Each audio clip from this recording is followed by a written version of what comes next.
چې څوک د نم تپوس وکړي چې مزدوري څنګه ده کار څنګه دی الحمدلله د الله وایي ډېر نعمتونه دي دا ډېر پکې سم راکاږه دغه شیان د الله ډېر نعمتونه دي دا چې ته شروع کار مړوې او د قرضې او بیماریانې او تکلیفونه او دردونه او غمونه او مسافري یو دغه وتړي پوره لیست وتړي هر چا ته مشکل شته دنیا دا د راحتي ځای نه دی چې دلته به یو سړی په سکون ژوند تېروي همیشه دنیا کې چې اوسېږي یو څو خبره به باندې لازم راځي دا یاد کړه دا خبرې بیماري روغ صحت کله به روغي کله به بیماري یو کېده جدا کېده د چا سره به یو کېږي د چا نه به بېلېږي دا لازم د دې دنیا سره ژوند سره تړلی شوي خبرې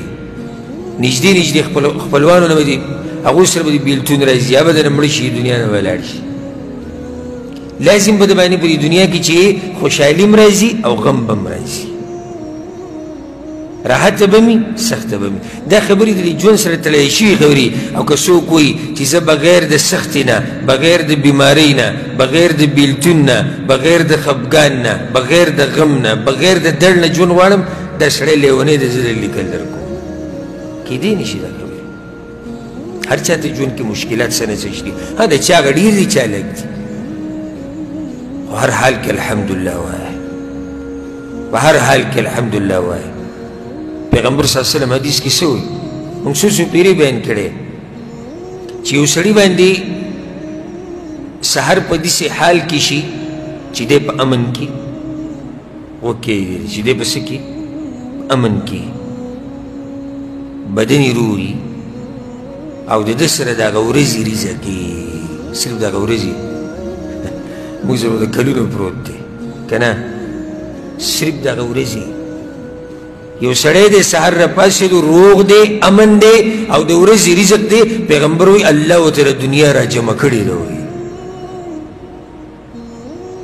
بدن روغ امن